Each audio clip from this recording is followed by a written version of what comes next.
At 76, I overheard my sons arguing over who would deal with me. So I decided to disappear before either of them could. It was a quiet Sunday afternoon. The kind where the house hums with small, ordinary sounds. The ticking clock, the distant clatter of dishes, the low murmur of voices you're not supposed to hear. I was on the stairs, halfway down.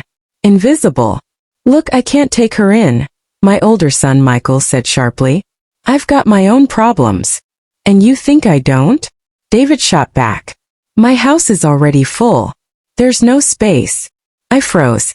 Not because I was surprised, but because of how easy it sounded for them. Like they weren't talking about their mother, but about an old piece of furniture they didn't have room for. "She can't stay alone forever," Michael continued. "Something's going to happen." David sighed. "Then maybe it's time we look into, a place. A place." I closed my eyes.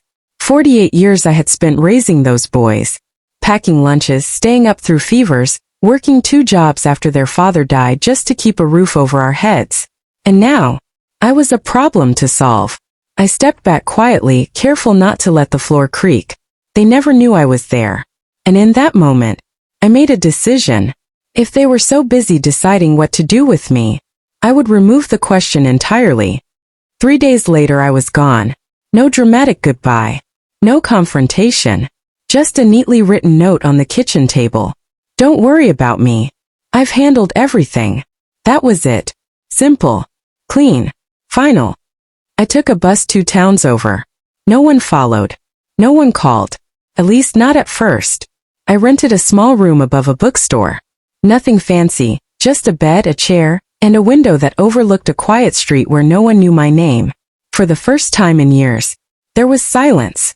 Real silence. Not the kind filled with unspoken tension or forced visits. The kind that lets you hear yourself think. And what I realized in that silence was something I hadn't expected. I wasn't sad. I was free. A week passed. Then 2. I found small routines. Morning tea by the window. Short walks. Conversations with strangers who saw me as a person. Not a responsibility. And then on the 15th day, my phone rang. I stared at the screen. "Michael."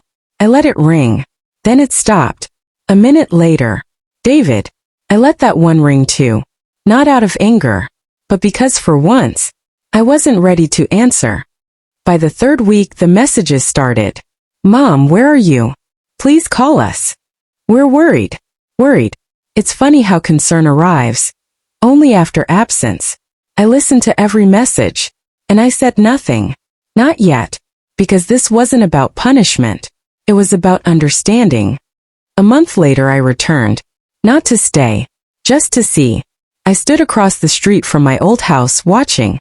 The lawn was unkempt. The porch light flickered. It looked neglected. Strange how quickly things fall apart when no one takes responsibility. Michael's car pulled into the driveway first. David arrived 10 minutes later.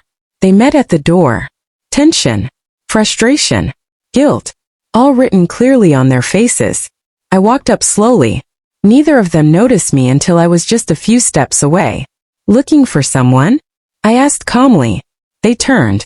And for a moment, they didn't move. "Mom," David whispered. Michael blinked like he wasn't sure I was real. "Where have you been?" he asked quickly. I studied their faces. Really studied them. "I needed time," I said. David stepped forward. "We thought something happened to you." I nodded slightly. "Something did," I replied. Silence settled between us. Heavy. Unavoidable. Michael ran a hand through his hair. "Why didn't you tell us?" I met his eyes. "Because you were already too busy deciding my future, without asking me." Neither of them spoke. Because there was nothing to say. I walked past them, unlocking the front door with the key I still carried. Inside, the house felt different. Not empty. Just honest. "I heard your conversation," I said, setting my bag down. 2 sharp breaths behind me. "You heard that?" David asked. "Yes." Another silence. This one filled with realization. Michael looked down. "We didn't mean." "You meant every word," I interrupted gently. "And that's exactly why I left." I turned to face them. "I needed to see if you would come looking for me."